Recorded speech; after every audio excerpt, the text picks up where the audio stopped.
Marijuana History 101, or should I say extremely brief Marijuana History 101.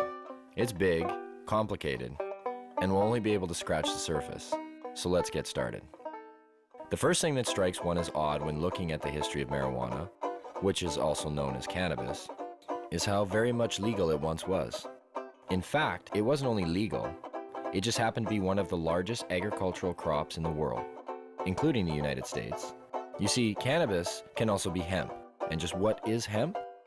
Well, it's by and large the most robust, durable, natural soft fiber on the face of this planet. Up until 1883, and for thousands of years before, cannabis hemp was the largest agricultural crop in the world. It had thousands of uses and products. The majority of fabric, lighting oil, medicines, paper, and fiber came from hemp. The first marijuana law to exist in the United States was a law ordering farmers to grow hemp. Benjamin Franklin used it to start one of America's first paper mills. The first two copies of the Declaration of Independence were written on cannabis hemp paper. Up until the 1800s, most of the textiles in the United States were made with hemp. 50% of medicine marketed in the last half of the 19th century was made from cannabis. Even Queen Victoria used the resin extracts from cannabis to alleviate her menstrual cramps. But the funny thing about industrial hemp was you couldn't get high from it. Yet, it was lumped in with the following, which also made little sense. Reefer madness. In the early 20th century, yellow journalism had surfaced. Articles depicted blacks and Mexicans as frenzied beasts who would smoke marijuana, play devil's music, and heap disrespect and viciousness on the readership, a majority of which happened to be white.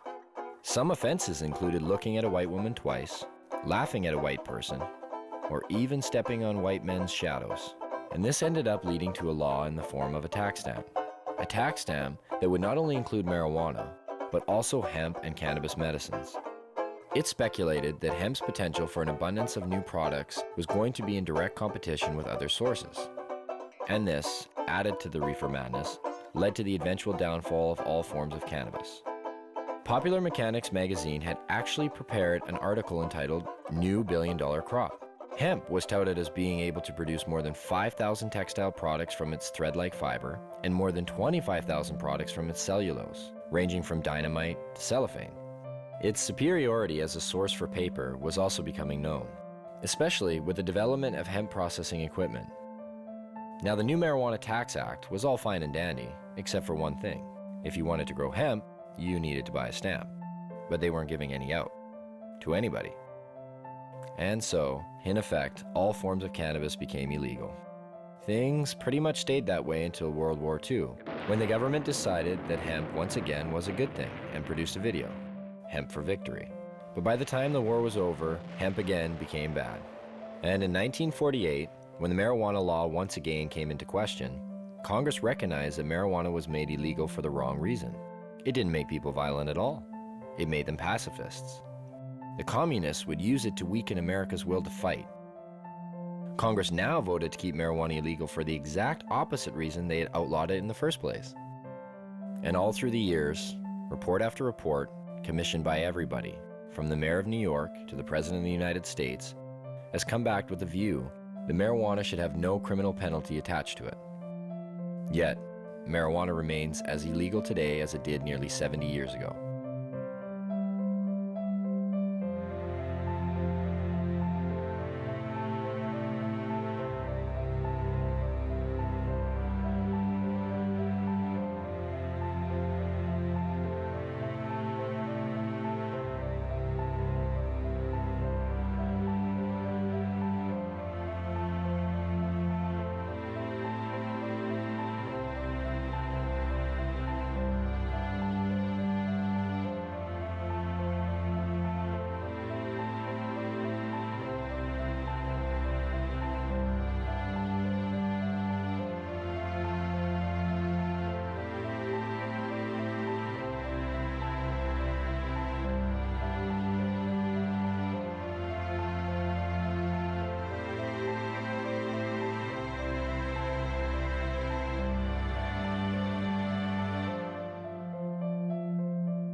Marijuana. It's become big business. A multi-billion-dollar business, both in Canada and the United States. But why has it become such a big business? Here in British Columbia alone, it's speculated that the illegal BC marijuana trade brings in upwards of $7 billion annually. And up to 85% of that product heads south to the United States.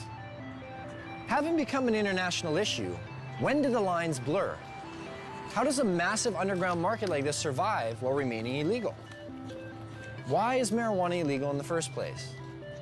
And if prohibition is meant to protect us, I guess the most obvious question is, does the prohibition work?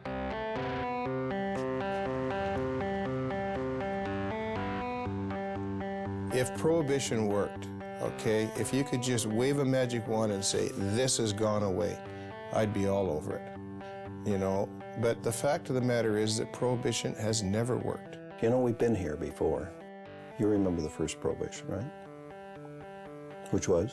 Prohibition of alcohol. No, I'm talking about the first prohibition. Thou shalt not partake of the fruit of the tree of knowledge. And who was the big cop? And how many people did he have to watch? 2. What are the goals of this prohibition? I assume the goals of prohibition are to reduce the amount of drugs available and to reduce the demand for those drugs. In both instances, cannabis prohibition's an utter failure. Has the prohibition stopped people from using marijuana?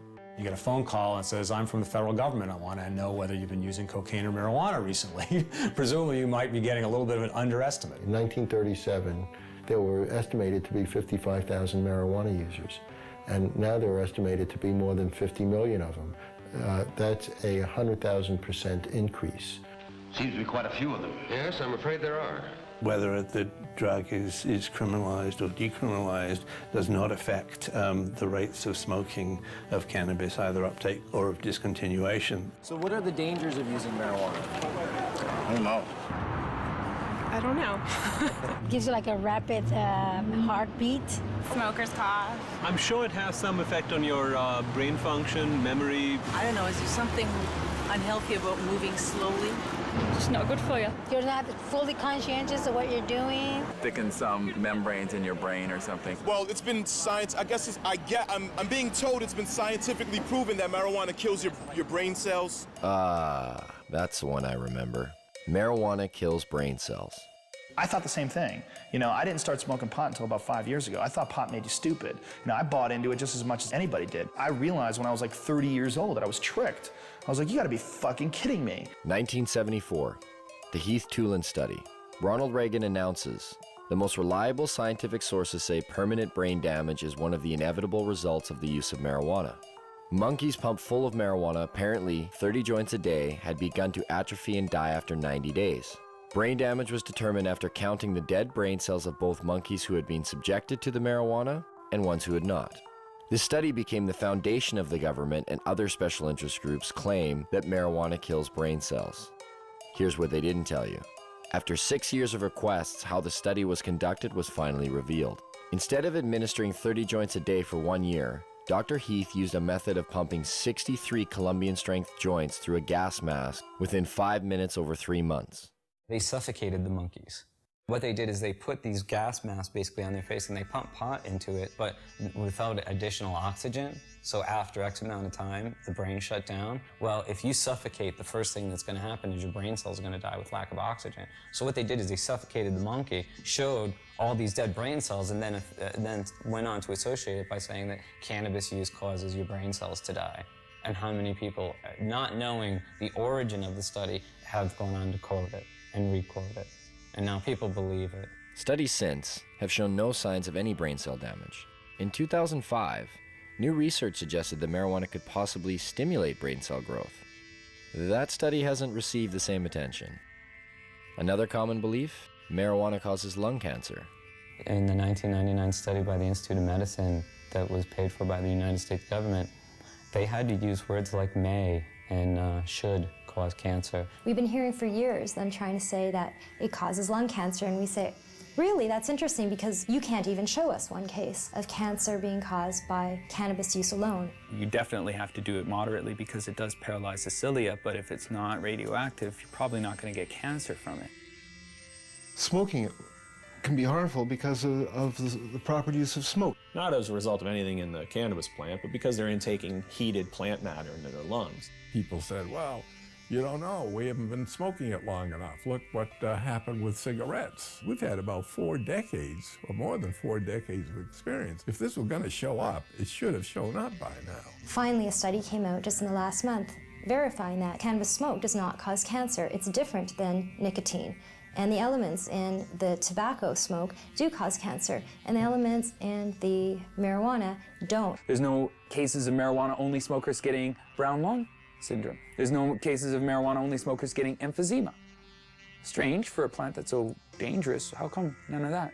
Marijuana is as bad for you or worse than tobacco? Impossible.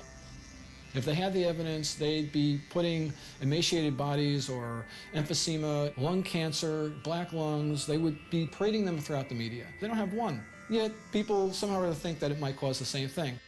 In fact, if you look at the straight deaths from substances, a different type of picture starts to appear. The #1 killer in the country? It beat out AIDS, heroin, crack, cocaine, alcohol, car accidents, fire, and murder combined. Tobacco. That's a nasty, dirty thing to say, son. A lovely, pure white cigarette causing cancer. It gets me right here. With an average of 430,000 deaths per year, considering it's a #1 killer, it's interesting to know that tobacco receives government subsidies and is grown with radioactive fertilizer.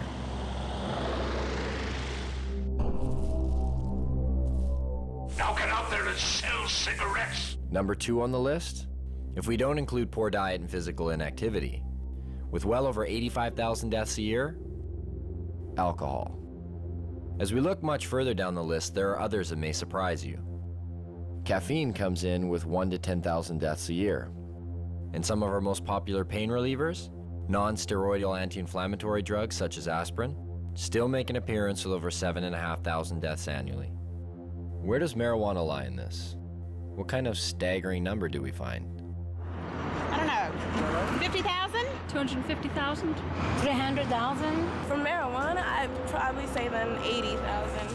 I would say it would be hundreds of billions. Get ready for it. Here it comes.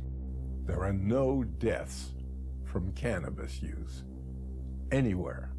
You can't find one.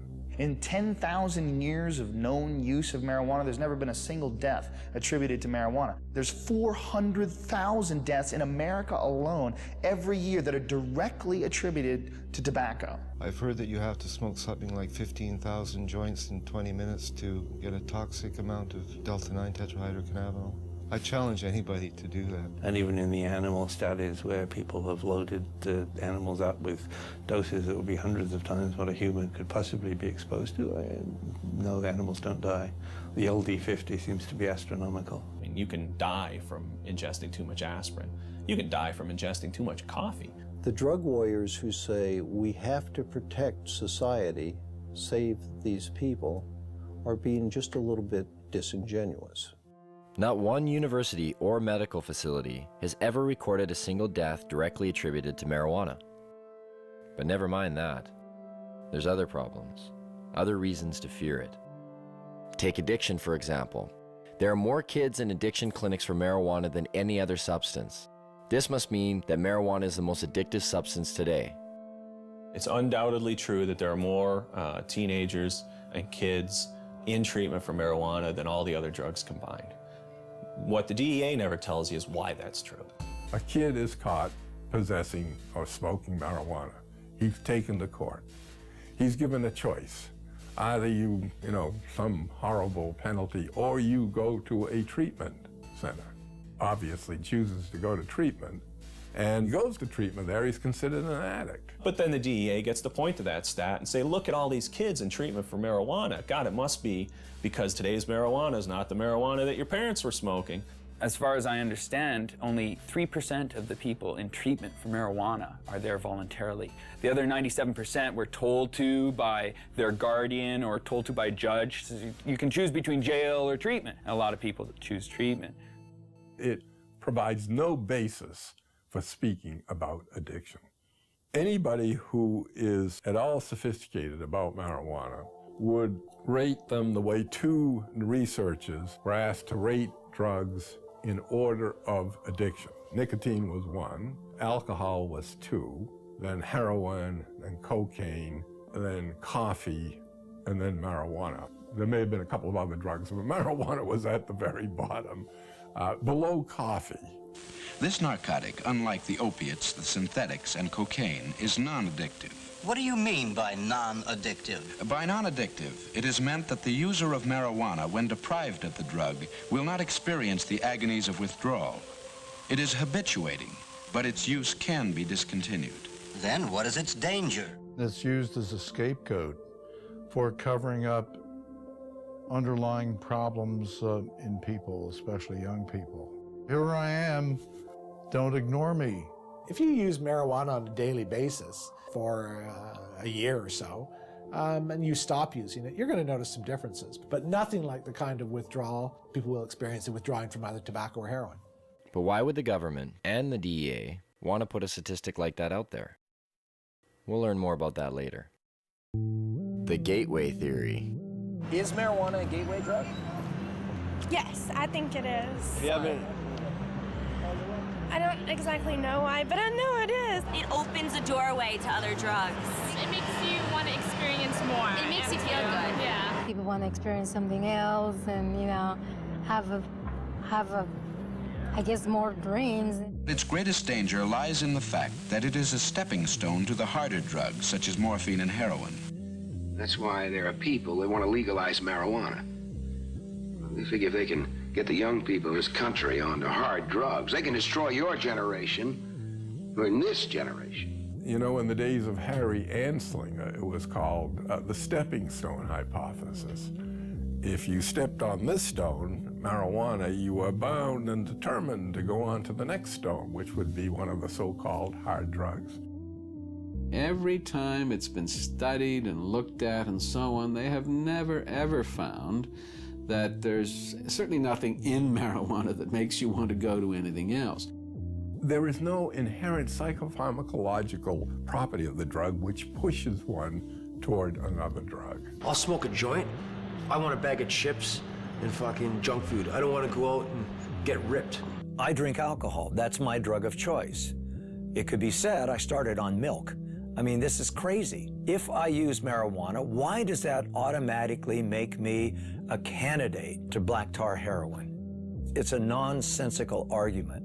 In fact, only 1 out of every 104 marijuana users use cocaine, and less than 1 use heroin. The black market throws the dealers of soft drugs together with the dealer of hard drugs. So if you have a black market, and you have a dealer that's dealing in marijuana and LSD and everything else, and the dealer might say to you, hey, you want to try something stronger? Well, in that sense, because of the black market, because of prohibition, people may be more susceptible to seeing these other drugs and being willing to try these other drugs. And so what you see is that there is a gateway effect, but it's a gateway effect caused by prohibition and the blending of the hard and soft drug markets.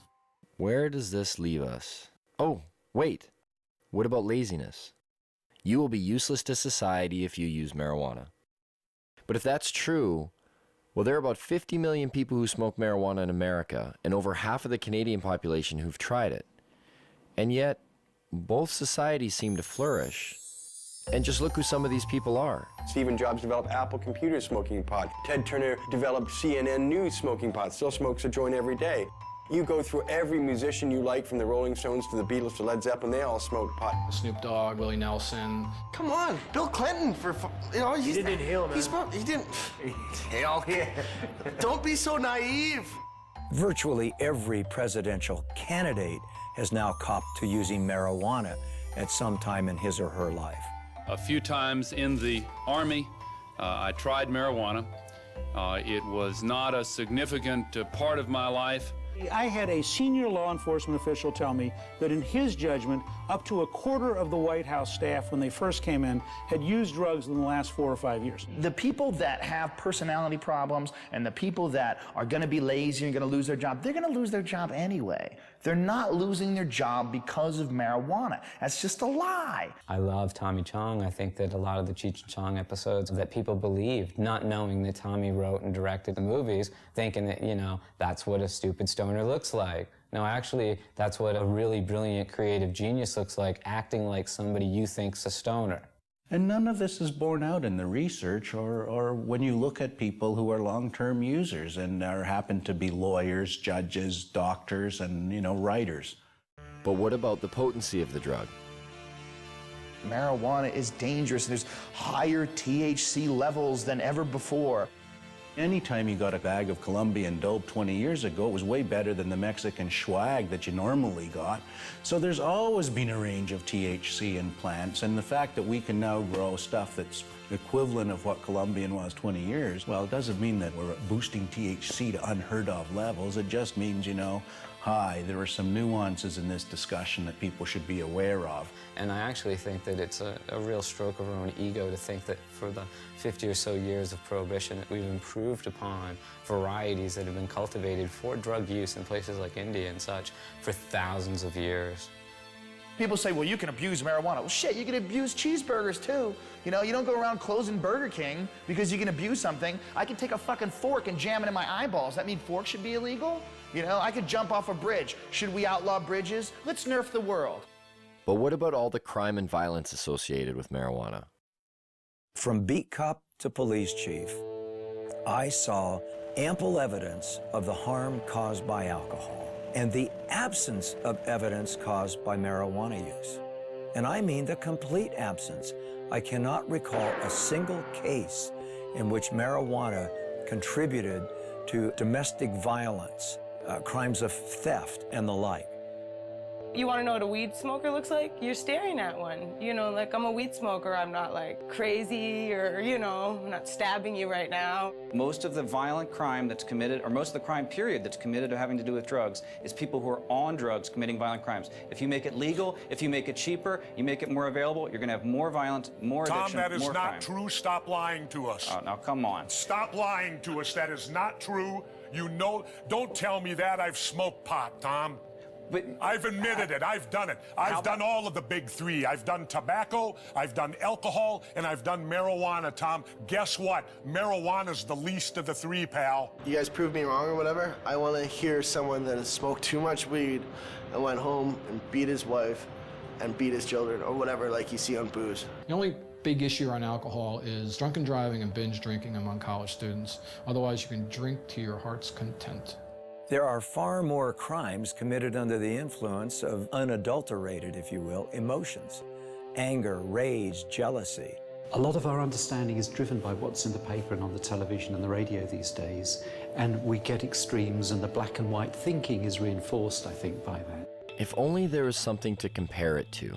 Something that was prohibited at one time but is now regulated. So we could see what the difference might be. What could that be? What could that be? Under prohibition of alcohol, everything got worse. Everything.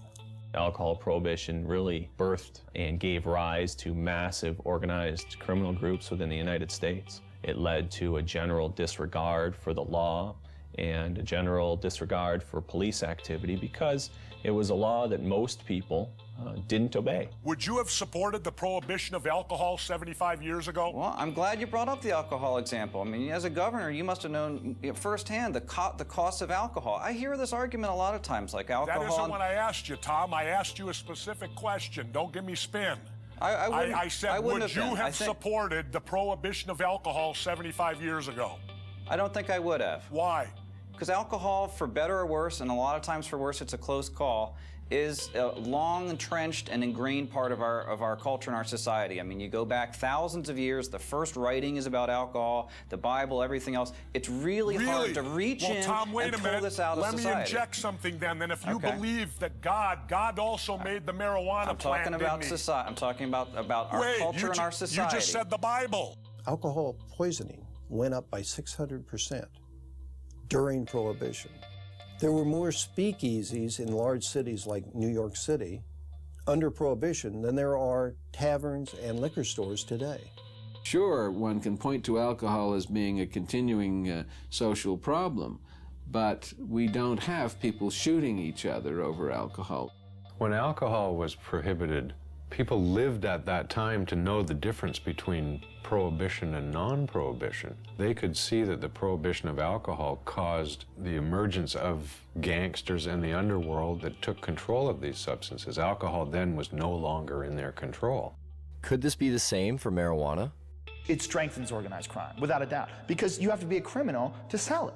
It's that simple. This brings crime into it. That's why the benefits and the ability to make money is so huge in it.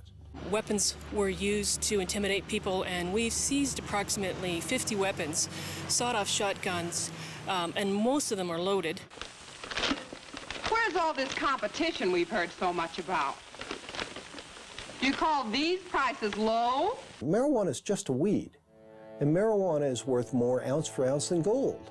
You don't find legal commodities, you know, at $200 an ounce. You don't even find them at $200 a pound. Heck, most things are $200 a ton for corn and grain and barley. That's why when you walk 10 pounds of marijuana across the border into the United States, it becomes worth 20 pounds. You create an artificially inflated value for that drug that is so huge that people decide it's worth murdering people in order to control this market. I think the Fraser Institute called cannabis prohibition a gift of revenue to organized crime. But what do growers and dealers think of this? Would you like to see the government in the future legalize marijuana here in BC? Stealing money from us? I know I wouldn't like to see it legalized. The government would control and regulate the product, and that could potentially hurt a lot of people in the industry. How can you compete with factories have perfectly rolled out doobies? They'd perfect it, and we'd all be out of money. It makes for strange bedfellows. You've got the police and the high-level drug dealers both agreeing that we should maintain this prohibition. Well, when you got high-level drug dealers saying prohibition is good, you might want to scratch your head a little and think, well, shoot, why would they want to continue prohibition? I can't imagine why a grower who's making $150,000 or $300,000 a year would ever want to see marijuana legalized. I mean, the last thing a grower wants is sensible policy. The madness continues and they continue to get rich. You know, Betty, I'm going to bring this up at the business meeting tomorrow. You make the penalties stiffer? You know what? Good. For those people who are not getting caught, price goes up. See, so not only do we allow them to tell us how much drugs are going to be supplied, the potency of those drugs, who they're going to sell to, where they're going to sell them, just to make sure they get it all right, we let them keep all the profits. So you've got essentially a Wild West. You've got an unregulated market in which anything can happen. It certainly may work for things that people generally accept, but if you try to prohibit something that's in demand, that the people want, then it's pure folly. And without control, it's hard to regulate areas of concern, like keeping it out of the hands of our children. There have been some studies that suggest heavy sustained long-term use from adolescence to adulthood has the potential to exacerbate symptoms of those with a genetic predisposition for schizophrenia.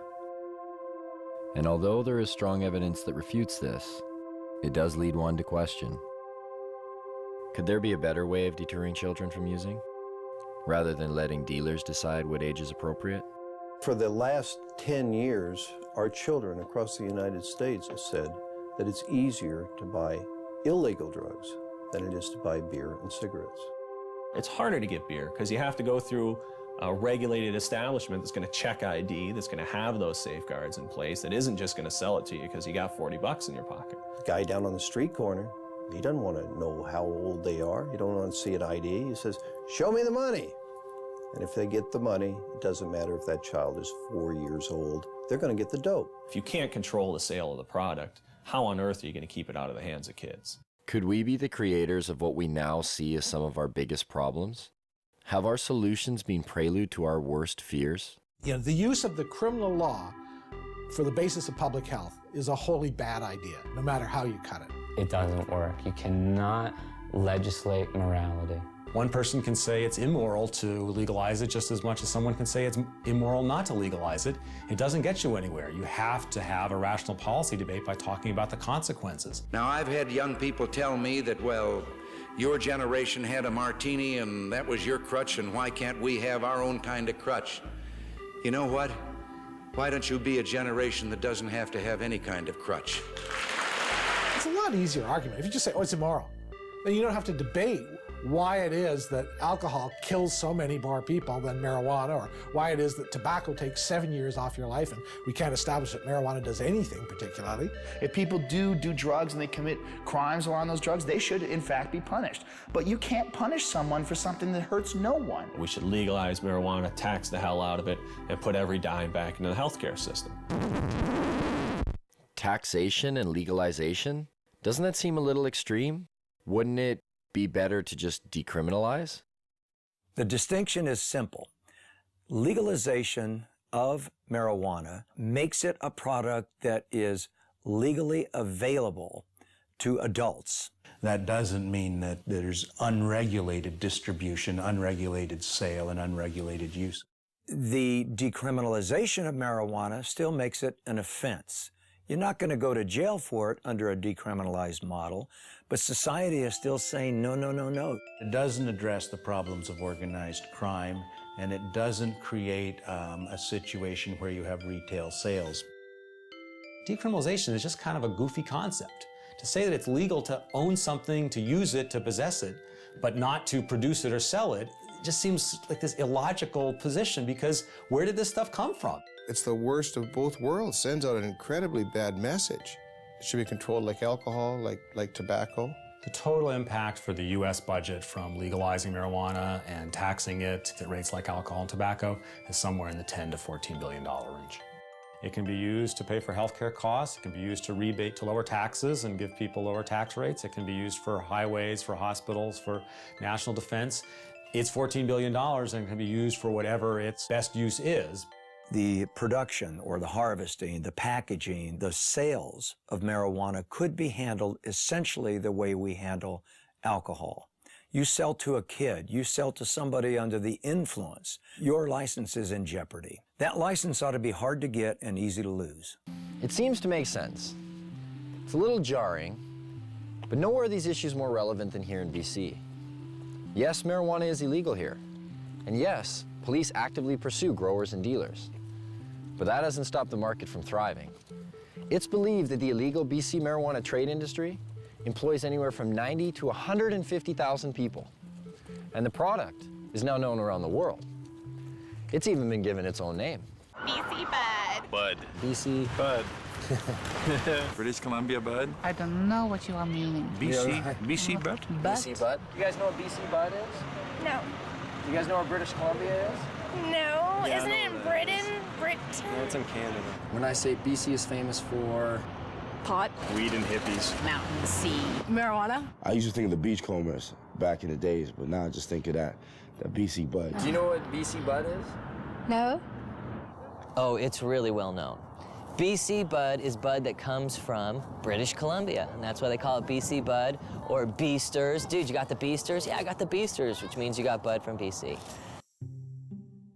You know what the word grow up is? I'd say it's pretty common knowledge here what a grow up is. People do them in their houses or in their basements. I'm surprised it's not in our dictionary. A grow up is something that happens inside somebody's house, like one of our friends or something, and they just grow weed inside their house. Do you know anybody that's growing marijuana? I don't, well, no.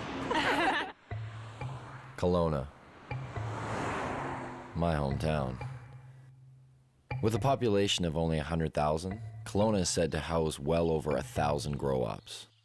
A police officer stated in the local paper, if they were to bust one grow-up every day for a year, they would still be nowhere near getting rid of them. And Kelowna is not alone. Where are they in BC? They're everywhere. They're in every single corner of the province. There is no community in the province that doesn't have grows and hasn't had an increase in grows. But the fact is that there's thousands and thousands and thousands of grow-ops all over British Columbia. And the most common thing you hear when they rate a grow-op is from the neighbors is, I had no idea they were growing pot on my street. You know, if you actually took my estimates seriously, that there were 17,000 grow-ops in British Columbia in the year 2000, if you took that seriously, you're looking at roughly 1 out of every 100 dwelling units in British Columbia. We need to have a sense of that. Not bad for a province with a population of only 4 million people. It's certainly changed a great deal from the 70s and 80s when it was an import-export business to the domestic production business of the 90s and beyond. That would make us Columbia North. We're talking a lot of production. The reality is that there's a huge range of people involved in the marijuana industry in British Columbia. It's not a hierarchy. People don't beat you up if you go into the marijuana industry. It ranges from people growing a few plants to members of motorcycle clubs and others possibly being involved in the business.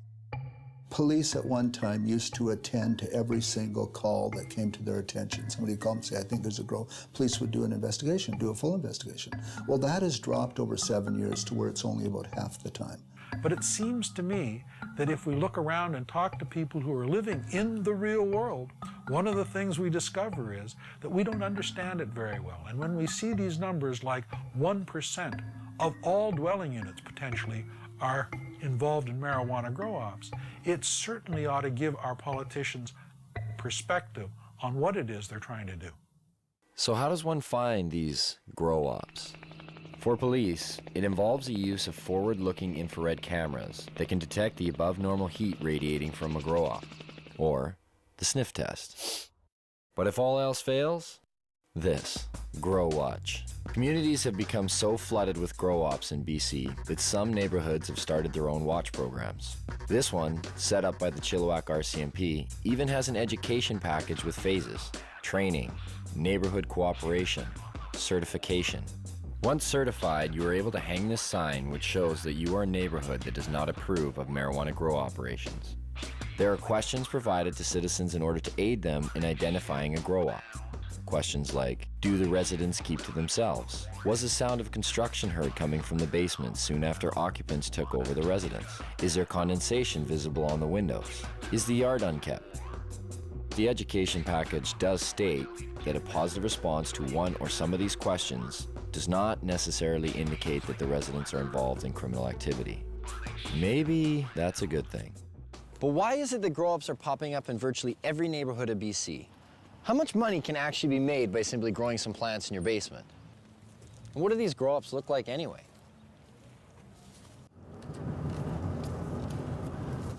We finally got a grower. Right now we're driving to meet them. It's around 8 lights. It's not a huge show. This is what they use for clippers and stuff like that. When they hire clippers to do a show, you put these on, and if people are looking from the outside, it just looks pretty much like you're wearing sunglasses. But when you're on, I mean, I can't put them on right now because I'm driving. Won't be able to see. This is everyone's getting glasses. Director, thanks. Other producer. Where's my phone? We just wait for the phone call, so we'll keep in line for when this comes to. Oh, I see a vehicle pulled up. Maybe that's them. Hello? Okay, so put the glasses on. Okay. Now, can you tell them we're just gonna have the camera running, but we're gonna have the lens cap on? Is that cool? Okay. Yeah. No. Hey, Diggs, we're gonna have the camera running, but we're gonna have the cap on, so there's no video. Shit. Yeah, just do it. Just keep it on. Just put the cap on. How you guys feeling? Feel that heart rate increased? So you're coming in the back seat? Yeah. I'll ride over. Okay. Good. You want the camera? Yeah. Cool. You're not feeling motion sickness?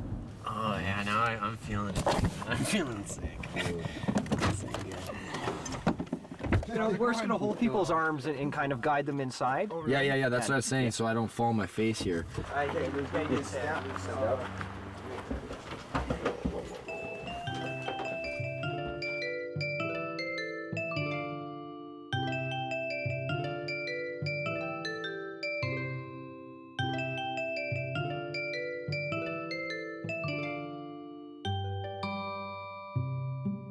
A real grow-op. The grower admitted that this wasn't the biggest of grow-ops. In fact, it was probably on the small end of the scale in terms of size. But I really didn't care. There are just so many things to see. The lights, the tools, the power, the pots, and of course, the marijuana. What do you guys do for the smell? I noticed there's like a big... Well, we got this carbon filter here or whatever, and it just kind of filters the air in there, and then it goes underneath the house, and we have it so it goes into like a dog shed. It's like I'm in the beginning stages and I'm learning. Over here, there's also another room in there. So you have a total of, is it 8 lights? 8 lights, yeah, they go on 12 hours. This one runs 12 hours in the daytime, this one comes on 8 at night. Did you say like the majority of the guys you know are just growing to earn some extra money? Yeah, it's like they have normal jobs and, you know, they're normal 9 to 5 type of guys. The grower told me he cropped out about every 2 months, and every crop was worth about $20,000. That's $120,000 a year. Even though this was a small grow-up, the numbers didn't seem small at all. If those kind of numbers are coming out of a setup of 8 lights, what kind of numbers are coming out of the big ones? And where do you find them? Well, it would seem just about everywhere. Barges, semi-trucks. Whether it was for the mobility of it, or whether it was an attempt to disguise the smell of burning marijuana, of growing marijuana, in any event, it's unusual for that reason. Even in train cars? Yes, it seems as though even our beloved caboose cannot escape grow-up fever. When we read that 20 train cars were buried underground to grow marijuana, busted or not, we had to see this. So we set out. But not before asking our sound man if we could use his SUV and coaxing him with a little free gas. Where we were going, we would need it. We're in the boondocks, way up here. You wouldn't want to go over that puppy. This is what they brought up diesel fuel to power the generators in. With how much they were growing and how much the generators needed, I mean, that's a full truckload there. And finally, after a few hours on the highway and climbing up the side of a mountain, we get there. We had to go into 4 low just to get up here. And you can see I'm dressed right. I'm in jeans and frickin' sneakers. Fuck. My feet are cold. There's no neighbors. Like, look to the right. There's nobody there. Nobody here, nobody there. I mean, I imagine they're probably laid this way. They've been obviously following you, like where you're getting your diesel, where you're getting the tanks, where you buy 10 train carts, where you buy 150 lights. These are diesel pumps, and it looks like there's still diesel leaking in these things here. This is how you got down there. Just want to make sure it's okay to down here. I feel like I'm going into a cave. All right, watch your feet there. Not as cold under here. About 8 train carts down that way, I'm guessing. So I can't even see to the end, and then 2 deep. Each one is 2 deep. Down here, 2 deep. Down the next one, 2 deep. 3, 4, there's numbers on the wall. And then what they did is they cut them to make doorways, and that's how you have your hallways going into each one. There are water reservoirs here. And you see 1, 2, 3, you're like, okay, that's quite a bit. But then there's this one, and that one, and another one at the end. Look at these things. Like, no wonder the cops just left it. Moving this shit would be a pain in the ass. Yeah, these train carts. I see why they bought them. They got a deal. They're like all rusted in the bottom. We could start growing here tomorrow. There's still dirt and fertilizer ready to go. Oh, here, who wants a little leftover plant there? Look at this. Just look at all this wiring right here. You can see the cops have come, severed everything.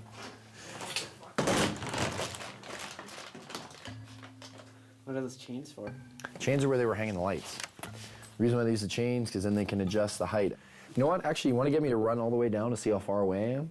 So I'm going to go to the end here and just show you how deep this is. And this was all filled with plants. Whoa. I'm at the end. Now I can hardly see over there. It's just like lights to me. This is how far away, like to give you an idea just how big this is. God, it's a trek just to get back to where you guys are. And you're gonna see a lot of repetition because here it goes again. Bang, all the way down.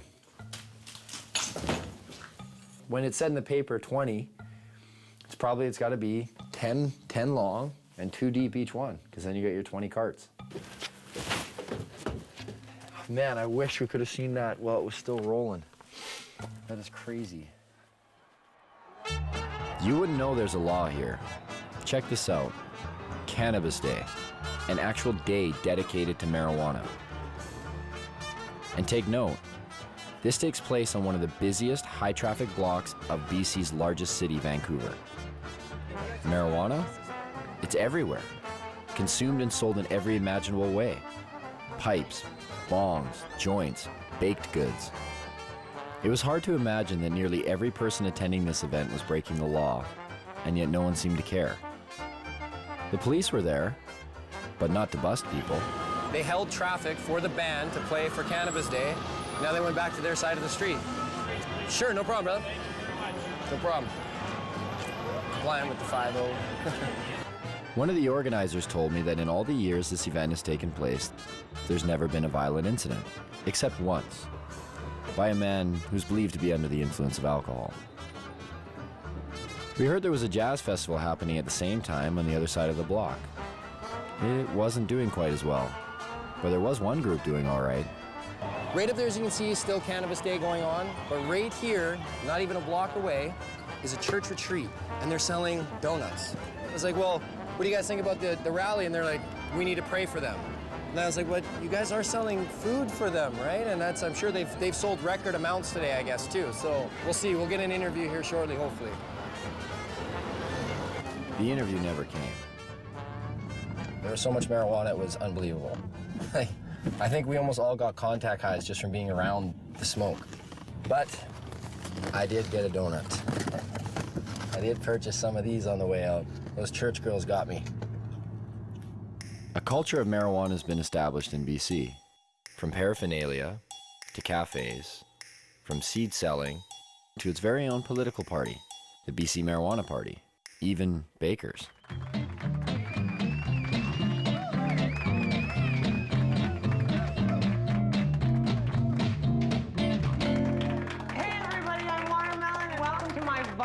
Cooking show, Baked and Baking, where we're gonna revolutionize the cooking show and we're gonna let you guys in on the action. Meet Watermelon Girl. She's made a name for herself as BC's only drug dealing, nudist, comic, pinup, baker. Did I get all that in? She was arrested for selling her cookies down on Wreck Beach. A nude beach. Is this for real?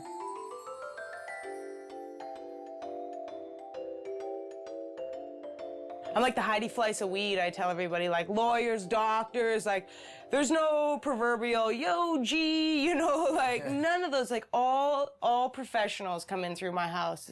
You know, a lot of people with money, a lot of people in politics. You don't want to know who comes through here. You know, my mother was a baker and her mother was a baker, and we just bake. So I made these pot cookies and I started selling them. It's hard to ignore such a large demand. So if you got arrested one time on Wreck Beach, right? Yeah, I've been arrested more than once. Allegedly trafficking ginger snap cookies. Allegedly trafficking ginger snap cookies. So I'm assuming not regular ginger snap cookies, right? The one with right. Snap crackle pot. But even the judge is like, uh-huh. You know what I mean? Like he's seen violent crime after violent crime, and then along comes the cookie girl. Cops are supposed to come and remove undesirables from communities, and I clearly was not an undesirable person in my community. Like, somebody else needs cookies.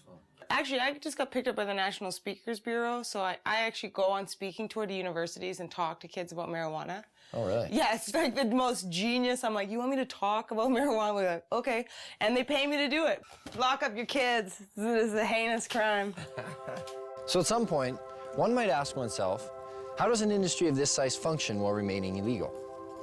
Where does the money flow? Who's profiting off of it? Is there really $7 billion floating around the province unaccounted for? Maybe people are feeling the effects and they don't even know it. Turns out there seems to be a system. Some have even given this system a name. Well, a lot of people here in town and stuff consider it a union, right? Union? Yeah, union, and you know, it's like a different, it's a different term for pretty much industry. It's this underground thing where there's so many different tradesmen and different people all working together. You have to work together with people that you trust because it's illegal to do what people are doing here. So this is how the so-called union breaks down. And of course, there are many exceptions to this, but this is the typical setup. First, you have a home or landowner. He doesn't take on much responsibility. He is simply the legitimate owner of where the grow operation will take place. All he has to do is pick up a briefcase every 3 months and pay off his mortgage. His hands are clean because he can claim ignorance if the grow operation is busted. Oh, I'm sorry, officer. I didn't know they were growing marijuana there. Then you have his 50-50 partner, the contractor, who will provide the equipment and hire the grower or grow himself. The grower is known as the fall guy.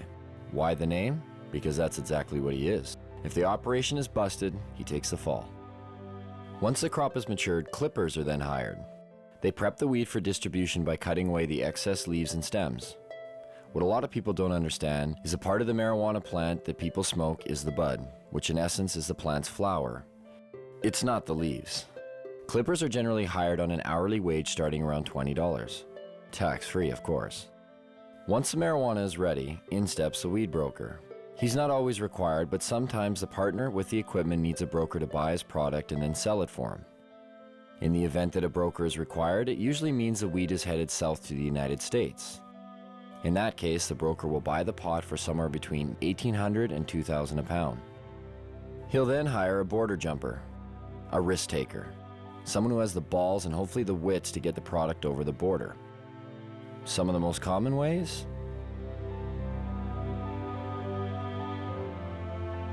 The border jumper's fee varies with each trip, but they're always well paid. Once the product has reached the broker's U.S. connection, it will earn about $3,000 a pound. The farther south it goes, the more it makes.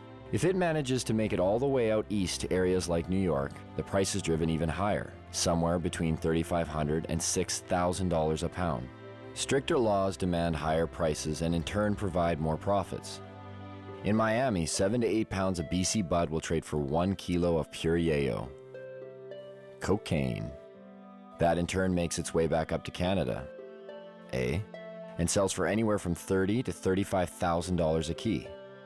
If the marijuana manages to stay in the province, it will usually sell for around $1,800 to $2,000 a pound, depending on how flooded the market is. This is just the tip of the iceberg. The union embodies a slew of businesses and services, generating profits both directly and indirectly for the province. Some know they are involved and others choose not to acknowledge the benefits they gain from it.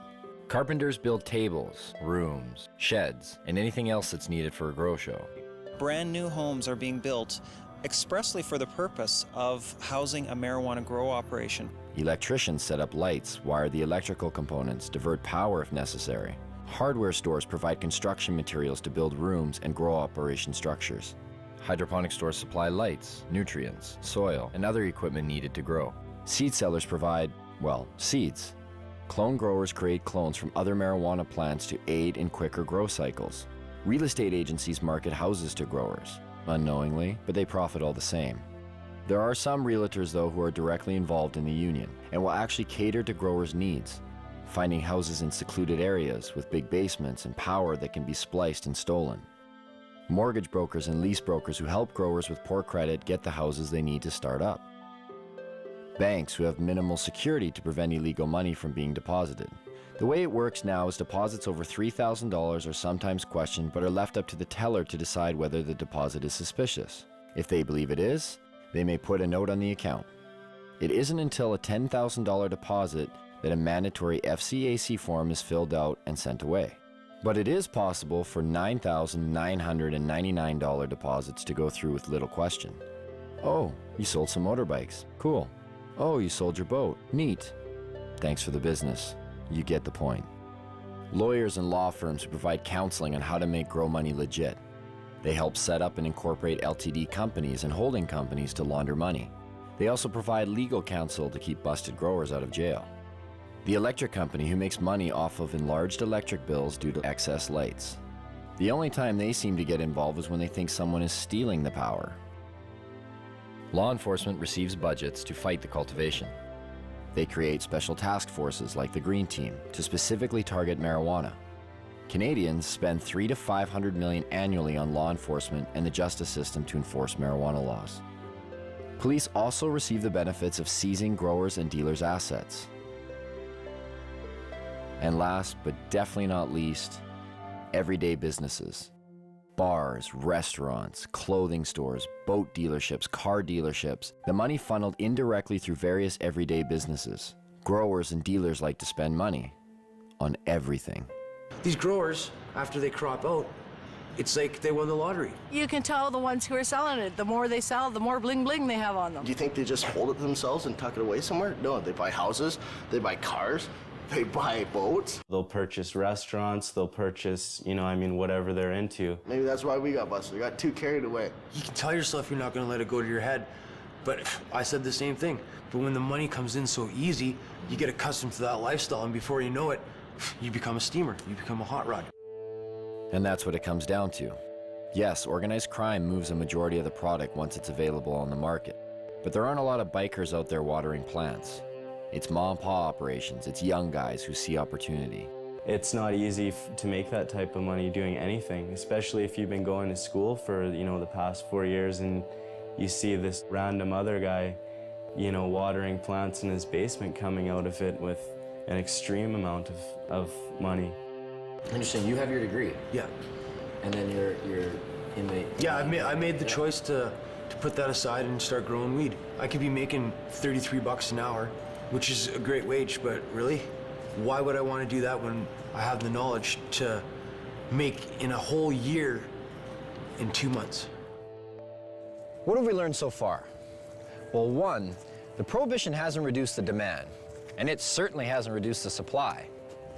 Two, it's a steady source of revenue for organized crime, which in turn attracts young people because the money is so easy. And three, being an underground market actually creates crime and violence. And yet, the only one paying the costs for all of this are the taxpayers, people like you and me. Even further, this whole deal is over a drug that seems to pose no more of a threat than the substances we already regulate. At the very least, why isn't this up for debate? Dwight Eisenhower once spoke of a military-industrial complex. Have we built up a marijuana prohibition complex? The real war on marijuana didn't start until 1972. And President Nixon said, it's all the Jews smoking pot. And he really said that. When Nixon got into this with his war on drugs, he had things that he wanted to do. He had an agenda. A lot of the information that was kept and warehoused in the Library of Congress and also at major universities was actually recalled and destroyed. The Nixon report that came out through his administration was called the Schaefer Report. It was by a Republican governor, and when he studied it and gave an answer, you can pick this report up, pick up any page, open it, and if you actually have experience with cannabis, you'll realize they're telling the truth. And then when it came back saying that marijuana was essentially harmless, he totally ignored it, so we're going to launch a war on drugs anyways. Didn't even print as many copies that Congress and the House would have been able to see. 1970, beginning of the war on drugs. 76 New Jersey troopers became detectives. I was one of them. They designated 1/3 of us as undercover. I happened to fall in that 1/3. That's where I spent the next 14 years of my life. What we were targeted on was the pot smokers. There was a very good reason we were targeted on pot smokers. Most of them were protesting against the Vietnam War. Now, if you could arrest that whole group of people because they were smoking pot, you didn't have to have a Vietnam War protest, which Mr. Nixon thought was a pretty good idea. So when President Nixon declared the civil war that we're living in right now, the drug war, in 1972, it was really a war on marijuana. It really didn't kick in until the 80s when Reagan, took over his presidency of the U.S. Ronald Reagan, he said, these young people, they get together, they read books, they smoke marijuana, and they talk. Like these three elements were a recipe for disaster. How do I feel about legalizing marijuana? Am I for it or against it? I am totally against legalizing marijuana. And make no mistake, the U.S. government, the focus of their war on drugs is cannabis. The focus of their rhetoric is cannabis. It's certainly used as a poster child for all drugs. When you see an ad for drugs, it's always the marijuana leaf that goes up. It's almost like a religious jihad, more powerful than going for the gusto. Causes people to think. When people think, they question. They question things like, say, the war in Vietnam, or race separation of blacks and whites like they did in the 30s in the jazz clubs, or women's rights, or the Gulf War, or oil wars. It's real simple. You put your loafers on, you put your black socks on, you get in your car, you have your briefcase, you say hi to your neighbors, he mows his lawn just like you do, and things keep moving along in the same direction they always have been. That's why marijuana laws exist. There are, in my opinion, people in government at all levels of government who know that it's not a winnable war, and yet they continue to pursue it. Acceptance of drug use is simply not an option for this administration. Often we go to debates and it's a police officer debating us. Okay, the police are supposed to enforce the laws. They should not be arguing for or against laws. That's not their job. Well, what is their job? Is it to enforce laws that exist on the books, or to determine the policy of the laws that are made? The way to justify the policy is to create a lot of fear and then spend a lot of money combating that. Quite frankly, if you took the using population of all the other illegal drugs combined and you eliminated cannabis from that equation, there wouldn't be a big enough drug problem in either this country or the United States to justify the massive expenditures that go towards fighting the war. The amazing thing is the small amount of enforcement that is necessary.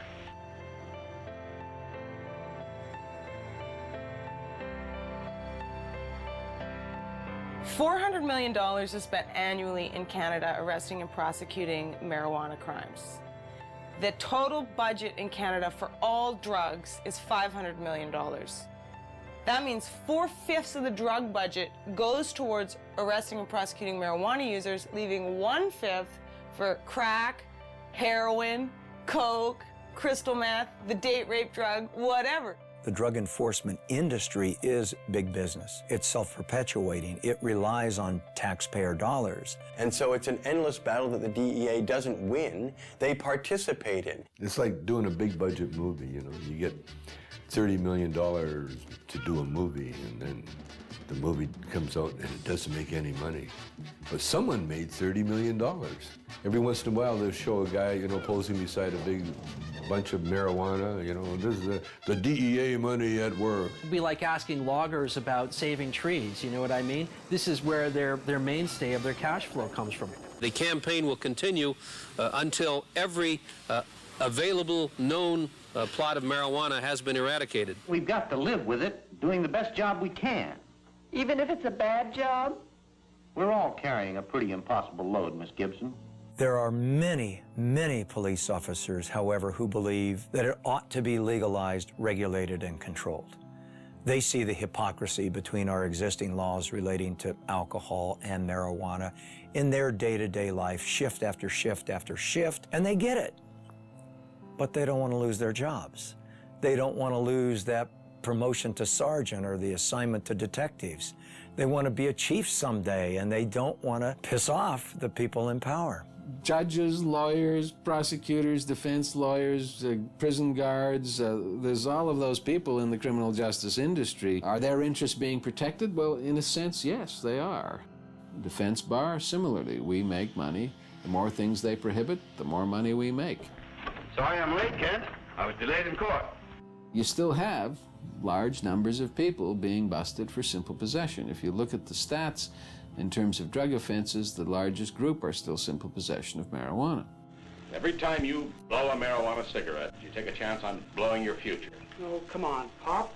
All my friends smoke pot. They're not criminals. Only because they haven't been caught yet. If you do drugs, you will be caught. And when you're caught, you will be punished. 750,000 Americans every year are charged with pot possession. That's nearly 1 million people, and whether you go to jail or not, your life is in serious trouble. And that number of annual arrests for marijuana now rivals the number of arrests for murder, rape, robbery, and aggravated assault combined. You will never get over a conviction. A conviction will track you every day for the rest of your life. For instance, do you remember that guy that used to smoke but didn't inhale? Former President Bill Clinton. This is not a big issue with me. I never even had a drink of whiskey till I was 22. Now, if Mr. Clinton handed me that marijuana cigarette when he was standing in a circle with us, it wouldn't matter whether he inhaled or not. He would have become a dope dealer, wouldn't he? Just like all those other people that went to jail. Never to be an attorney, much less the President of the United States. But the marijuana laws protect us. They make our lives safer. They send us the correct moral message. That's how 19 out of 21 nations have gone down the drain before us. Internal decay. The breakdown of moral, ethical, and religious principles. If you've been caught, a young person in the U.S., with so much as one marijuana cigarette, you can't get a loan or grant from the government to go to college. If you've been convicted of murdering somebody or raping someone, no problem. You go right down, they'll give you the loan. I guess the message is it's okay to rape and murder and pillage, just don't smoke a joint afterwards. First thing that John Ashcroft did after 9/11, sent out a strike force to take down the LA Cannabis Buyers Co-op. That really helped national security a great deal. And what else helps national security? Taking down top criminal targets. In 2003, the US government put aside money to do just that. $25 million for the head of Osama bin Laden, $15 million each for the whereabouts of Uday and Qusay Hussein, Saddam's sons, and a $12 million budget to go after one of the most dangerous men of all, this man. Can you tell us what exactly you were charged with? I was charged with conspiring to sell paraphernalia. Operation Pipe Dreams was a brainstorm of Attorney General John Ashcroft. The internet has been illegally utilized to sell these illegal products and to facilitate large illegal businesses operating in the open. A sting operation that busted people for selling paraphernalia to a particular county in Pennsylvania where they were willing to prosecute. Because there's two states, Pennsylvania, Iowa. Void were prohibited. Well, it was prohibited to send it to Pennsylvania and Iowa. A man like yourself that is, an established actor, comedian, you're not a criminal. Like, why do you think they targeted you? Well, because our movies were #1 rentals in America. What our movies did was really show the hypocrisy of the pot laws. In fact, when I went to jail, they had it in the transcript that our movies have influenced children for 30 years and will continue to do so forever. Therefore, I should go to jail. You got to remember, they were going into Iraq, and they needed some diversion as far as headlines go. And they equated the billion-dollar paraphernalia business with aiding terrorists. This was a legitimate company paying taxes. I was just the face on the bone. They charged me. I had nothing to do with the company. I never shipped anything to anybody. It wasn't even his company. He just loaned his name to it. 51 people were arrested under Operation Pipe Dreams. Only one person, Tommy Chong, went to jail. But if I didn't plead, they threatened my son and my wife. Tommy stands up and volunteers to go to jail, says, yeah, okay, that's my paraphernalia. Leave my wife and kid alone. He's protecting his family. What kind of force was used on the day you were arrested? There's over 20 SWAT team people, visors, automatic weapons, helicopters overhead. They had news trucks, Fox News trucks outside. They had the media on the ready. It was a photo op for everybody. They asked, do I have any drugs? And I said, yeah, I got pot, and they wanted to know where it was, so I told them. They said, well, it's not really a drug bust. I said, well, then what are you doing in my house, Then they said, it's about bongs. We're bringing down all the bong companies in America. And with Tommy safely behind bars for 9 months, the United States drug war reset its sights, this time across borders. In downtown Vancouver, just outside the US consulate, a bunch of people had gotten together and were having a rally for this guy named Mark Emery. He had evidently been selling seeds, marijuana seeds, to the wrong people. Let me tell you, the DEA wants me because I am very good at what I do. Well, obviously, I'm the most dangerous man alive. Like, really. Like, no wonder I'm facing life imprisonment without parole for something that no one's ever gone to jail for here in Canada. No one's ever gone to jail for seeds, not even for a day. Mark and 2 of his employees are facing life in prison in the United States. Not Canada, the United States, for selling marijuana seeds over the internet. Vancouver police came in here with a warrant for an extradition, but we were taken then to North Fraser Correctional Center. Correctional Center of the year 2002. Beautiful facility. Mark Emery has gotten in the face of the United States. The U.S. sees Mark Emery as a major political threat to its anti-cannabis agenda. In a press release from Karen Tandy, head of the DEA, she said that this is not only the end of marijuana trafficking, but it's a blow to the marijuana legalization movement. I gave just under $4 million away over 11 years to Supreme Court challenges, ballot initiatives, political parties, you know, drug addiction clinics. Well, if you're the DEA, who the hell do you think you're going to go after first and foremost and as viciously as you can do it? I think they even admitted it themselves when on the day of the raid, the DEA announced, you know, he's a legalizer. We're shutting down one of the biggest legalizers. The legalization movement won't have a pot of money to draw from. Ha ha ha ha. Mark Emery has never gone to America and sold a seed. He does it all from here by mail order. And it's akin to Canadians ordering, you know, a machine gun from somewhere in America. It's against the law, and if we receive it here in Canada, they come and arrest us for receiving the machine gun. They don't go to America and say to Colt, "Hi, we're arresting you because you sent a machine gun to someone in Canada." No one's been sentenced to any time in jail in the history of Canada in 35 years. We've had this law. 2 people, me and Ian Hunter in Victoria, were fined. There's all sorts of seed businesses still open. Mark's the only one out of about 50 retail cannabis seed businesses in Canada that's been charged. Mark has been paying the Canadian federal government taxes on income he has made from selling seeds. The government relied on the existence of these internet seed sellers so that patients who had qualified for medical marijuana exemptions, who were bugging them for seed, were being directed to these internet seeds, and Mark Emery specifically in some cases is the place to get their seed. It puts Canada and our government in a very difficult position because they've either got to hand over a Canadian citizen to a foreign government for activities that were entirely done in Canada, for which our own government, our own police are not willing to charge him. If the Canadian authorities who rubber stamp this shit think that what I've done is so bad, then charge me. I should be tried by a jury of my peers. I'm not about to be tried by my peers at all. I'm about to be tried by foreigners. At 420, a time synonymous with smoking marijuana, everyone lit up. And for those who didn't have marijuana to light up, again the police were close by, and again they didn't seem to care. One officer mentioned she was bothered by the smell of the smoke. It was kind of confusing. How could we be sending Mark Emery to prison for life in the United States if even our own police aren't finding it worth their while to bust people smoking it right in front of them? That's not the only thing that's confusing. The marijuana that's consumed in the United States, how much comes from Canada? I don't know much about Canada. I don't either. Maybe 20%? I'll go with 35. 35%? And a quarter. 50%. 50%. I would say about 60%. 60%? 70%. Yeah, 70, 80%. At least 80% of it. Whew.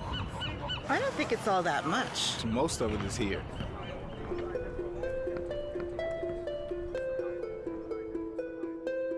We're getting the drug czar saying, oh, you know, BC Bud. This was when some of the people in Canada were trying to get marijuana legalized. John Walters went up there and said, what you're talking about is passing a law that will allow you to export poison to my country. When we talk about poison, exporting poison, what do we export to Canada?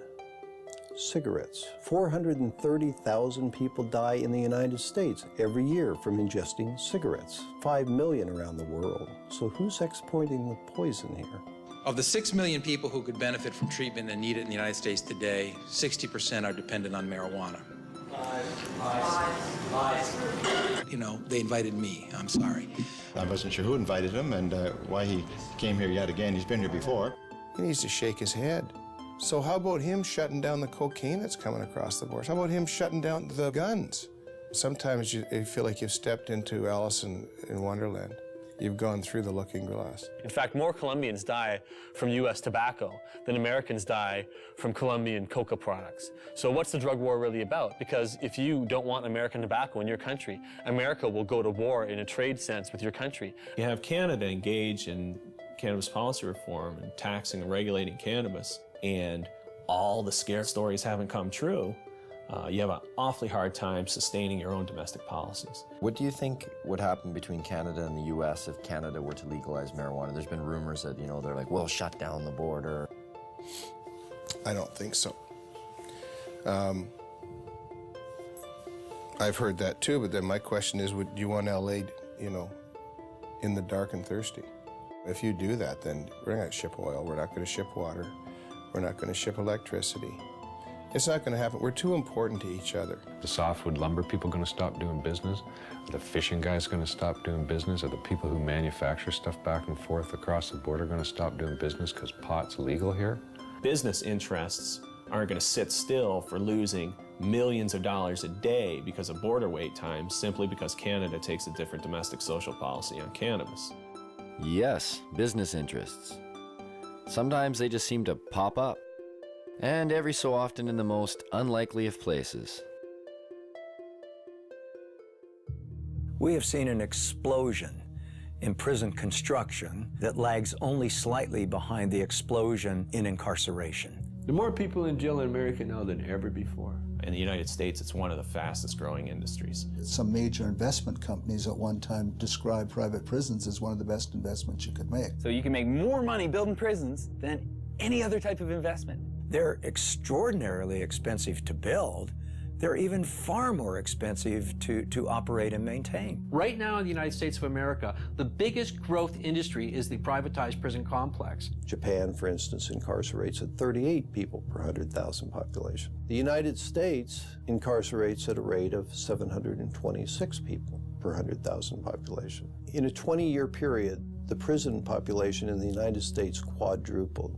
We have just shy of 5% of the world's population and almost 25% of its prisoners. Even South Africa, at its worst, didn't have as many prisoners per capita as America has now. Texas just built 77 prisons in about the last 20 years. We find state treasuries on the verge of bankruptcy as a result of prison construction.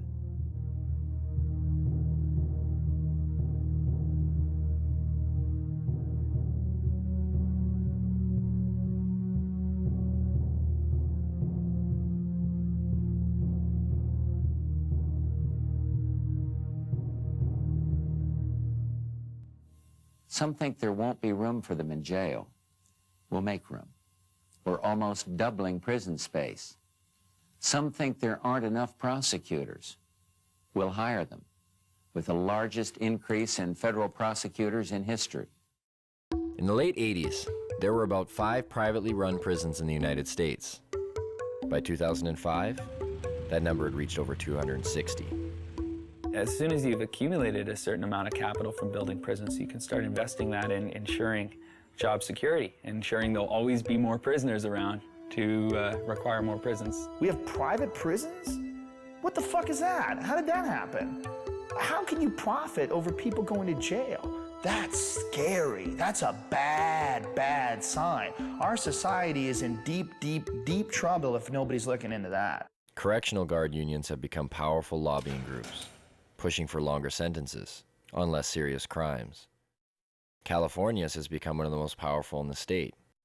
The California Department of Corrections budget rose from $923 million in 1985 to $5.7 billion in 2004.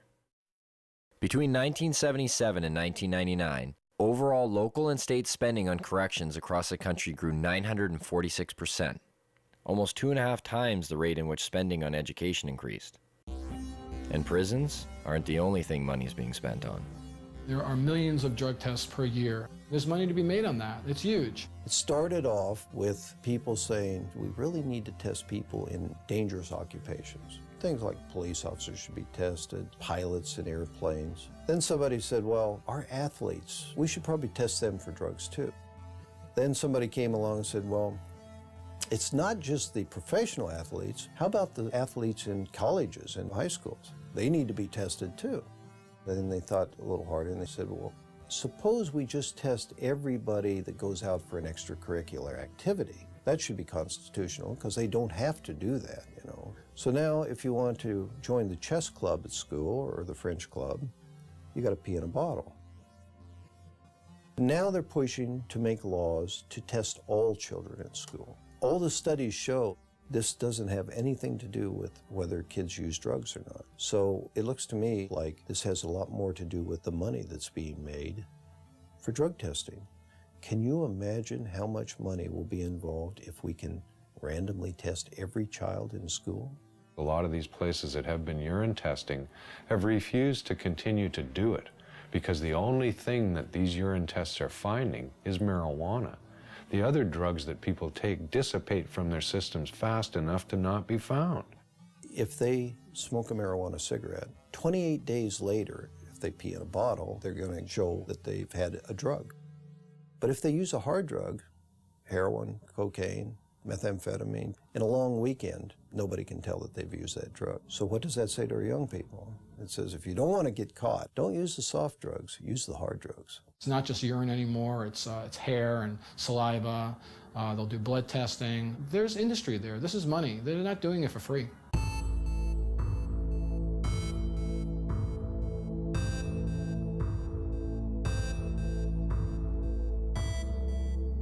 The most profitable industry in the United States is pharmaceutical.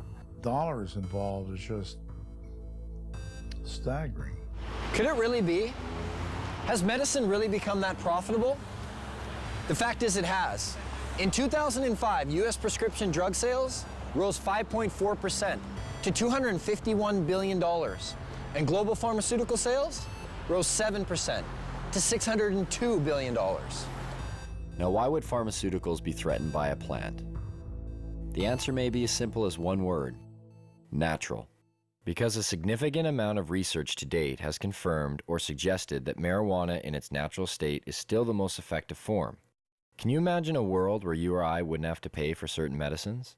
After dealing with about 10,000 patients over the last 15 years, I would say that over 200 different medical conditions respond favorably to cannabis. It appears to have benefits that we never ever knew about. Glaucoma, epilepsy, muscular dystrophy, Arthritis, multiple sclerosis, wasting syndrome, nausea, chronic pain, depression, anxiety, hepatitis C, cancer, chemo, AIDS patients. Is there a product out there today that provides as many medical benefits as cannabis? No. It remains an unutilized major resource. The way to riches in the pharmaceutical industry is to have a drug which can be patented. Cannabis is problematic right from the start because it's a multi-molecule drug. In 1930, it wasn't possible to patent plants. And that's the reason that pharma never picked up on this, because by synthesizing and owning compounds, that's where the profit motive comes into the pharmaceutical industry. The patent in the United States lasts for 20 years. Well, you can charge whatever you want at that time, and that's where you make the killing. There's no money to be made off natural plants. If you can use a natural medicine that you can grow in your own home, which costs pennies to use, you're going to do that. You need water and dirt. Not only that, you have that plant forever. Prime motivation behind any drug company is to make money, and as much money as possible. They're corporations, and corporations, everybody knows that it's like that diffusion of responsibility thing. There's so many people working for corporations that they lose their humanity. So those are potential customers for these pharmaceutical companies that are not there if they're using a natural plant. It's unlimited. You grow more, you get more medicine. Pharmaceutical companies don't want you growing your own medicine. The government supported a small drug company by the name of Unimed to take a synthetic THC, tetrahydrocannabinol, and to put it into capsules to be used as an oral medicine. This became Marinol. This THC in Marinol is exactly the same 21 carbon molecule that's in herbal marijuana. But it's not the same as medical marijuana. It's not a crude mixture of things, and there's no guarantee that you get the same results. You can make a synthetic delta-9 tetrahydrocannabinol in a test tube. It'll have exactly the same number of atoms and the same arrangement. But how in the test tube can you put the electron spins together, the subatomic quirks and quarks, if you like, of that compound in the same way that a biological enzyme system will put it together? It can't happen. In the case of a synthetic compound, if it's only an ingredient from the cannabis, they can formulate that as a drug and make a lot more money out of it. We're confused that if, you keep hearing that there's no scientific proof to medicinal benefits of marijuana, why are there drugs like Marinol on the market? Why do they even exist? Well, that's part of this double talk about it. If we take and change it a little bit, so you believe it isn't marijuana, then it's okay. It's a great medicine. They're trying to make marijuana into medicine because it is medicine. Why did the government actually grow marijuana? I mean, the government has had marijuana programs that existed since the 70s. It's impossible for me to believe that the government even believes their own propaganda. What I do believe is this, that you can fool some of the people some of the time, and they're doing an excellent job of that. And for all the claims of these drugs being a more viable medicine because there's no high, we check some of the side effects. For Marinol, dizziness, feelings of exaggerated happiness, drowsiness. Last time I checked, those were signs of getting high. If it is indeed side effects of marijuana that are preventing the pharmaceutical world from accepting marijuana as a viable medicine, then they better start paying more attention to the products they've been marketing for years. Every year, prescription medicines kill over 100,000 people.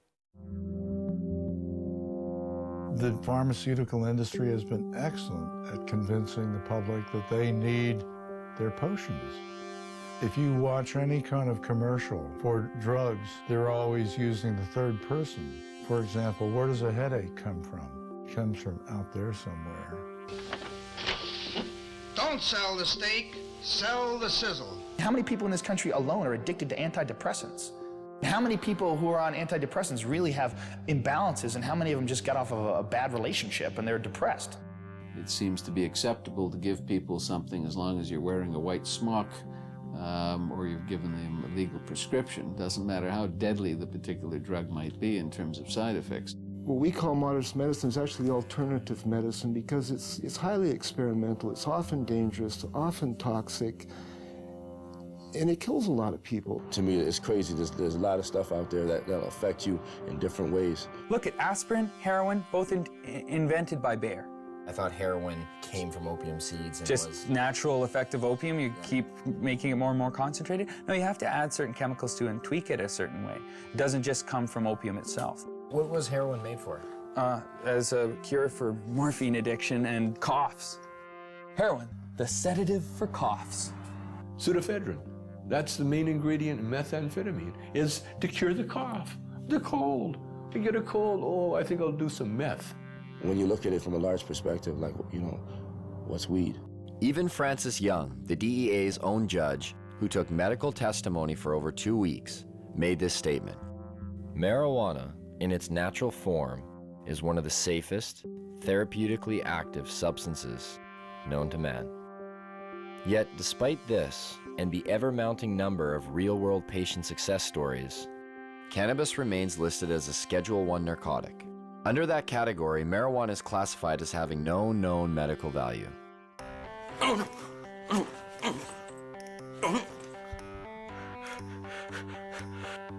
I have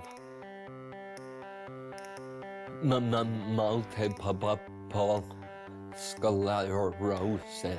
Hold on, don't When we wait. first met Greg, his shaking was so severe that he informed us that he would need a few puffs of marijuana in order to participate in the interview. The difference was night and day. What do you say to those that say marijuana needs to be tested and regulated and have the high taken out for pharmaceutical companies to consider it a valuable medicine? Huh. That's a pretty, and I only mean this as a measurement.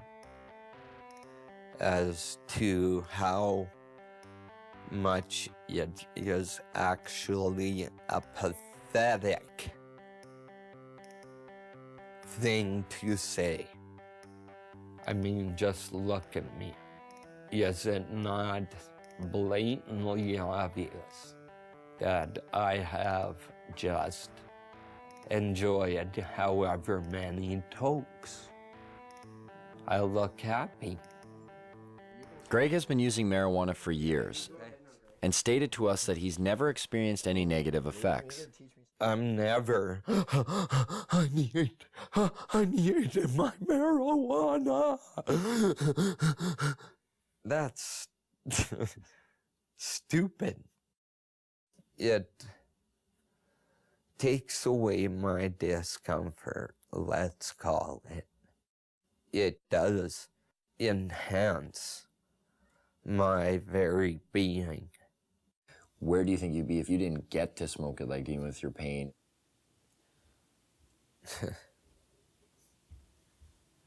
I would have found a way. How does the training and education of medical doctors today work against the acceptance of prescribing marijuana as medicine?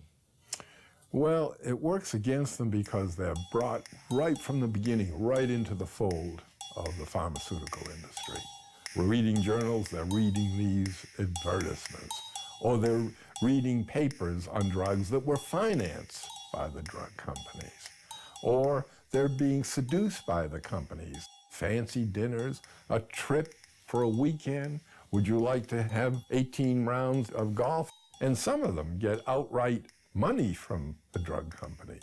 I've met doctors who said when they first came out of medical school, they didn't know what to do. It was really overwhelming. They had live patients in front of them who needed help. They were very happy to have representatives tell them what medicines would be best for their patients. So doctors have a bias toward the products of pharmaceutical industries. They do not readily accept the idea that a simple plant or herb may be useful.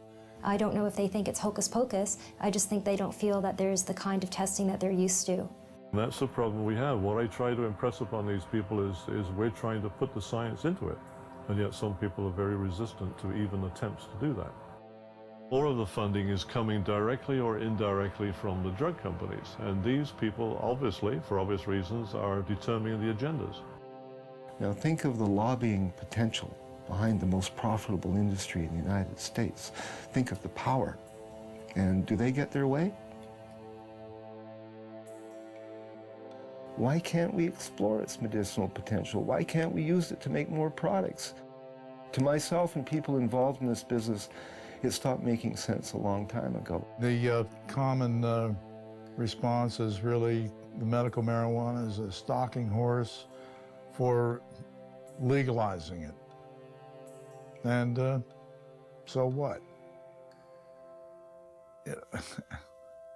What do they want? We should be making use of this plant.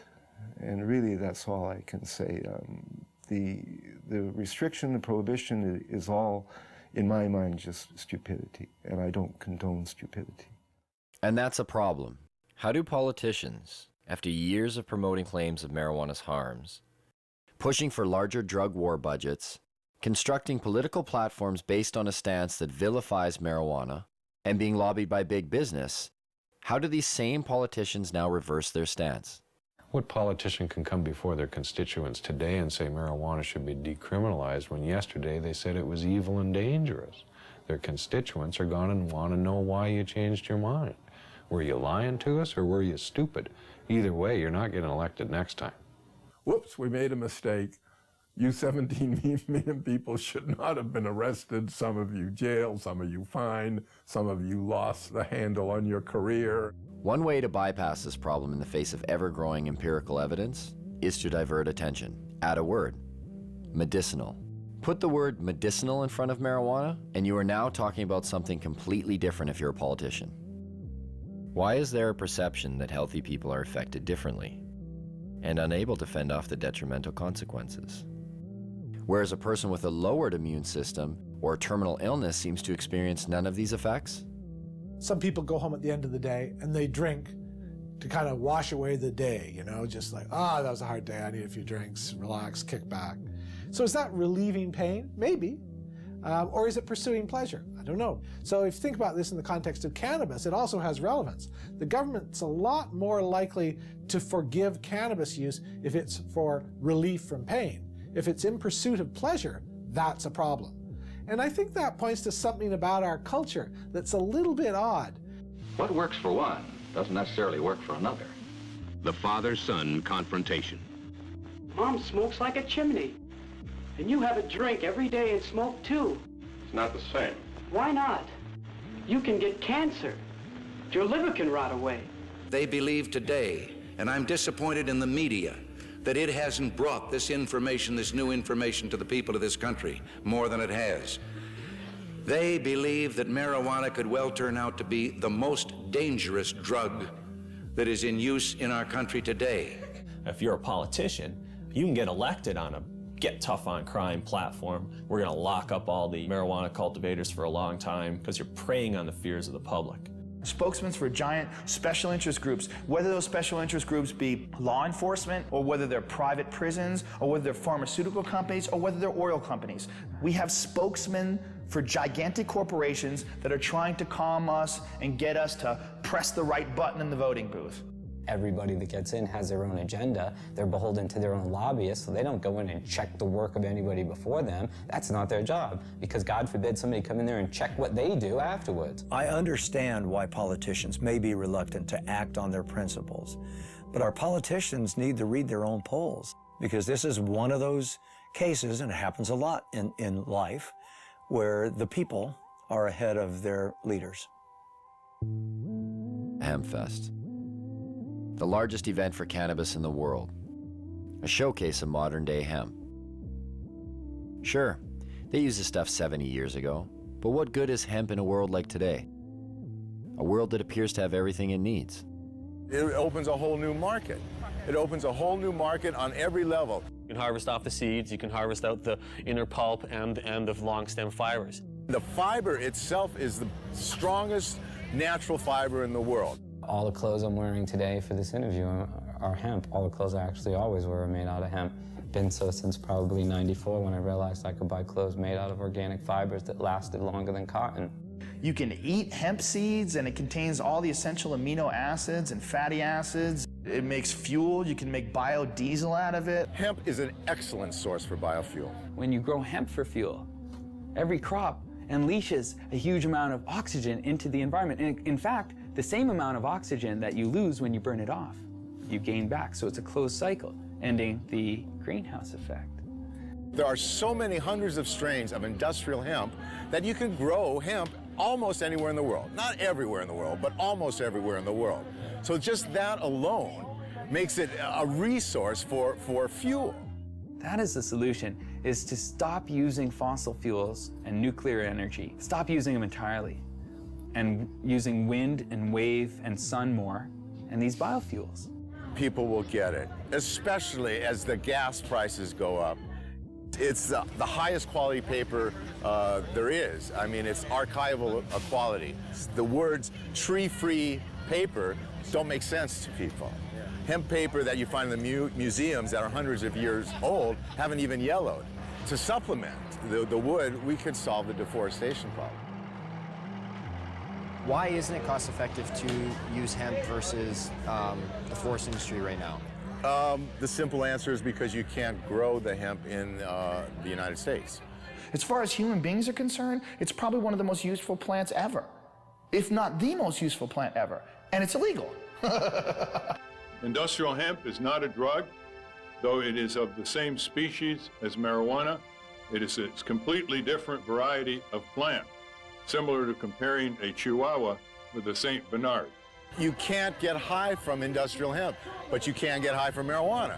This is the only industrialized country in the world that doesn't grow industrial hemp. I mean, think how crazy it is that we can eat the product, we can sell the product, we can wear the product, we can export the product, import it, manufacture it, everything but grow it. We can't grow this thing. It's criminal. And there you have it. After 2 years of research, our quest for answers has only left us with more questions.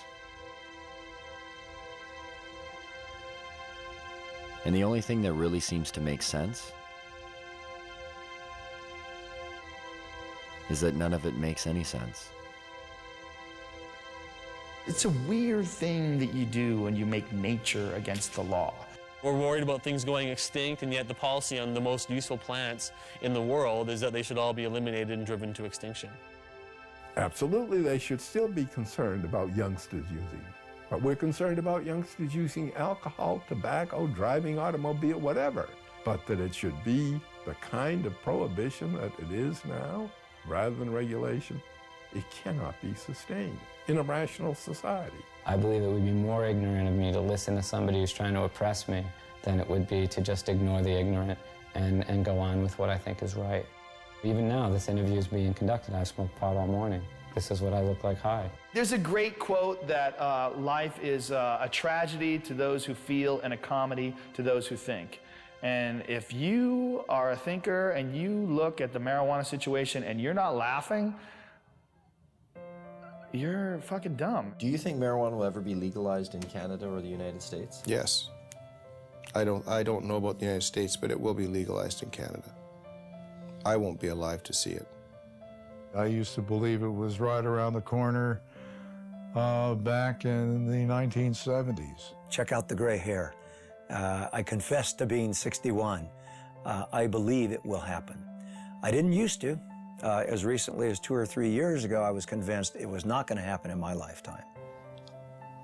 I wish you didn't ask me that question, but I would say I think it will be. It's always a possibility. It's, you know, there can be breakthroughs to reason. All we have to do to end it is get 50% of Congress plus one human being to say it's over, and it's over. There's a movement in this country, and some people have more faith in it than I do. Maybe from hosting Fear Factor all those years, I've lost my faith in human beings and their intelligence. I think it's inevitable. I believe that the truth will set us free, and I think the truth is infectious, and I think that while cannabis per se is not addictive, learning about it quickly becomes. When I published Marijuana Reconsidered, I, in the last chapter, predicted that once people understood these things about marijuana, the prohibition would be gone. It would be gone in 10 years. Carl Sagan, who was a very good friend of mine, read the manuscript and he said, "Lester, you're so pessimistic. 10 years?" You know, well, here we are, 45 years later, and nothing has happened. Nonetheless, it can't help but happen. I mean, you can't sustain a lie like that forever.